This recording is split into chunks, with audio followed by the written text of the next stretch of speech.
Hello, so before we start this session today, there are 6 questions that I would like you to have a look at for me. So grab yourselves a pen, pencil and paper and pause the video to complete these questions.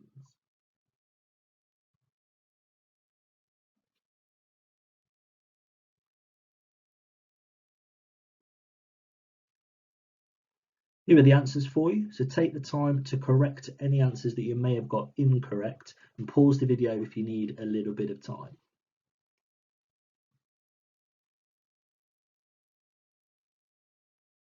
So our objectives for today are that students will be able to describe what a specialised cell is, and students will be able to provide examples of adaptations of specialised cells. Now, specialised cells are cells that have a specific job to perform, a specific function. This means that something like a large organism like us, we have lots of different jobs within our body that need to be completed, like getting oxygen from our lungs to the rest of our body, or to getting things like glucose around the body as well. So we have lots of specific jobs that need performing. Now, each specialised cell has a different job to do. They have special features that allow them to do these jobs. So they have special adaptations. And the first one we're going to look at is an animal cell. A sperm cell is an example of a specialised sex cell. Now, one of the key things you'll notice straight away is the flagella at the back, the tail, which allows the sperm to actually move. And there are 3 common adaptations of sperm that we need to be familiar with. So they're streamlined in order to swim to an egg cell. They have an acrosome, which contains enzymes at the head, which allows them to break through the cell membrane of an egg cell. And they have lots and lots of mitochondria. Now, mitochondria are important for releasing energy, and it makes sense that these guys have to kind of swim quite fast. They need a lot of energy to do that. So the mitochondria are really important.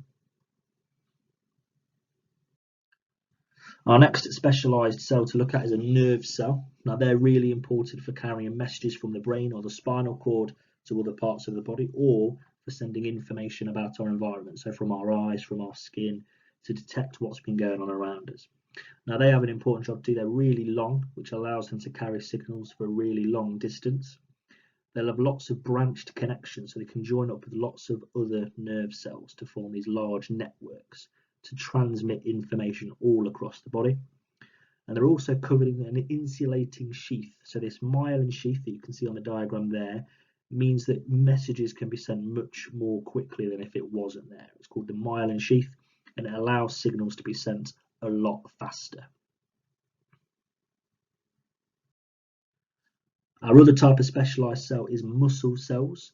They contain lots of mitochondria for releasing energy, which makes sense because muscles are normally for movement, which does require a lot of energy.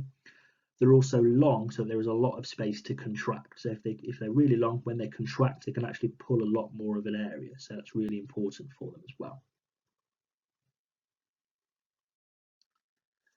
Now, take the time to use this information to answer the exam question that's been provided, and then when you finish that, use the answers that are on there as well, just to correct any information you might have got incorrect.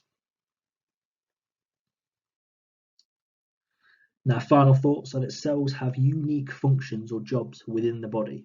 Therefore, cells must be specialised to carry out these particular jobs. A sperm cell would not be able to do the job of a nerve cell, and the nerve cell would not be able to do the job of a sperm cell. So they're really specialised for their job. There are questions on Educate for you to complete as well. So thank you for taking the time to listen to this video.